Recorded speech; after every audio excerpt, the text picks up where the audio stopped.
Hello students, today we will see a new chapter in our supplementary reader.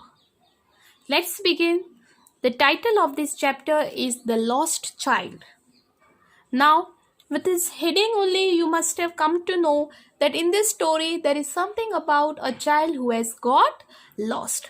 Let's see how the child gets lost, where he gets lost, what happens because of which he got lost, and at last whether he is found or not.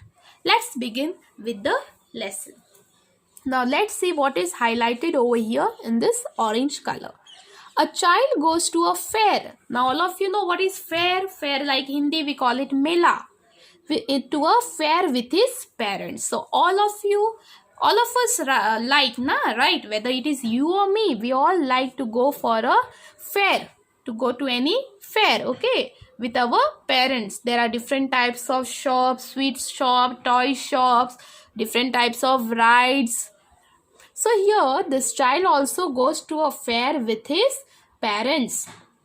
He is happy and excited and wants the sweets and toys displayed there. So here the child was really very happy and excited, okay, when he watches the sweets and toys in the fair.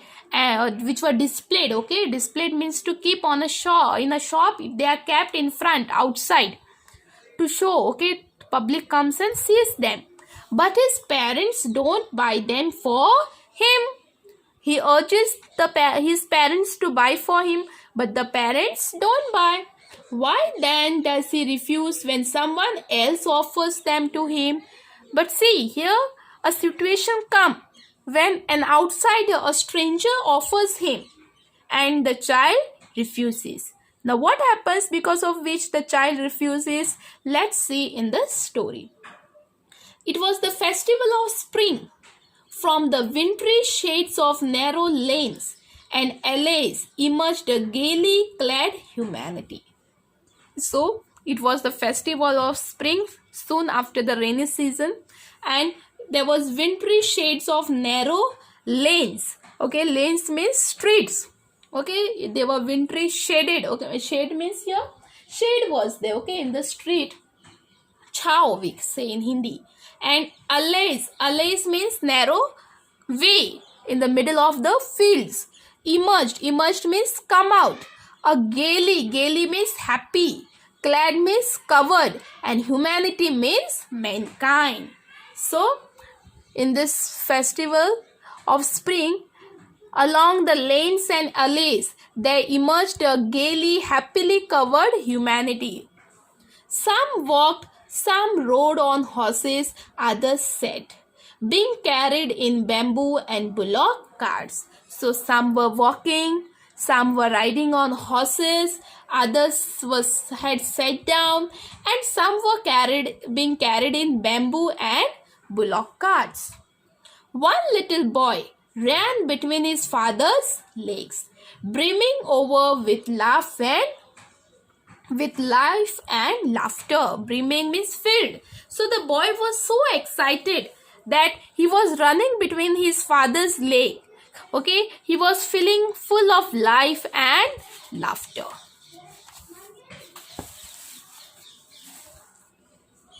Then, "Come, child, come," called his parents. So his parents call him, "Come, child, come." As he lagged behind. Lagged means to remain behind. Okay, stay behind.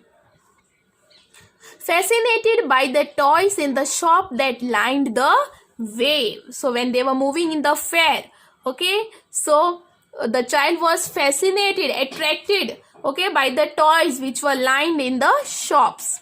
He hurried towards his parent, his feet obedient to their call, his eyes still lingering on the receding toys. So the child was so obedient. Obedient means to listen, okay. So the child was so obedient to his parents' call that when he was lagging behind with their parents' call, he was moving in front. But his eyes were still lingering. Lingering means hanging around on the receding toys. The toys which were left behind. Receding means left behind. As he came to where they had stopped to wait for him, he could not suppress the desire of his heart, even though he well knew the old cold stare of refusal in their eyes. So, as he came to where they had stopped, so when they had come to fair, right? So when they reached in the fair, his parents stopped for something, and here the child could not suppress means stop his desire, his wish, okay, of his heart, even though the child knew that my parents are not going to buy for me, okay, his parents are going to give him old cold stare means a fixed look of refusal means to deny, okay, ignore. I want that toy, he pleaded. Okay, he requested to his parents that I want to buy that toy. His father looked at him red-eyed, okay, in his familiar tyrant's way. Tyrant means cruel. Okay, as usual, his father gave him a look with his red eyes. Okay, and then what happens? His mother, melted by the free spirit of the day, was tender and giving him her finger to hold, said, "Look, child, what is before you?" Mothers are always soft-hearted, right? And fathers are mostly strict. So here, the mother who was melted by the free spirit of that day, she was really tender, soft. Okay, and she gave her child her hand, her finger, and said, "Look, child, what is there before you?" It was a flowering mustard field. So there was one side a flowering mustard field, pale like melting gold, as it swept across miles and miles of even land. So this mustard field, it was appearing just like melting of gold, and it had swept means spread across miles and miles of even land. And he could see a group of dragonflies were bustling about on their gaudy purple wings. So there was a group of dragonflies, okay, and they were bustling means full of activity, okay, they were making that sound, boom boom, and on their gaudy purple wings, intercepting the flight of a lone black bee. So they were coming and intercepting means to come in between, okay, cutting the flight of a lone black bee or butterfly in search of sweetness from the flowers. So he could see a dragon, flies, black bee, butterfly, this all were there in this mustard field, okay, and they were each other appearing in each other's way, in each other's flight. The child followed them in the air with his gaze. Gaze means to look, okay, the child started following the dragonflies, butterflies and all, till one of them would steal its wings and rest, and he would try to catch it. So the child would run behind the butterflies and all, till one of the butterfly would sit, and he would run behind it to catch it. But it would go fluttering. So the butterfly would go fluttering, flapping up again into the air. Fluttering means moving. When he had almost caught it in his hands, then his mother gave a cautionary call, "Come, child, come on to the footpath." So, when he had almost caught the butterfly, then again his mother is to call him, "Come, child, come, let us move on." He ran towards his parents gaily, happily, and walked abreast. Abreast means in front. Okay, walked abreast of them for a while. For some time, he leaded his parents. Being, however, soon left behind, attracted by the little insects and worms along the footpath that were teeming out from their hiding places to enjoy the sunshine. So he started happily walking in front, okay, with his parents, and then suddenly he was again lagged behind because he got attracted by the insect and worms on the footpath which were teeming out. Teeming out means what? Coming out, okay, from their hiding places to enjoy the sunshine. "Come, child, come." His parents called from the shade of a grove. Grove means a garden, where they had seated themselves on the edge of a well. He ran towards them. So his parents, they stopped at a grove and they were sitting on the edge, border, okay, of a well. They were taking some rest over there, and they called the child. That means they are still on the way. They have not yet reached into the fair. A shower of young flowers fell upon the child as he entered the grove. So when they entered into the garden, a shower, okay, like rain, okay, shower means to fall.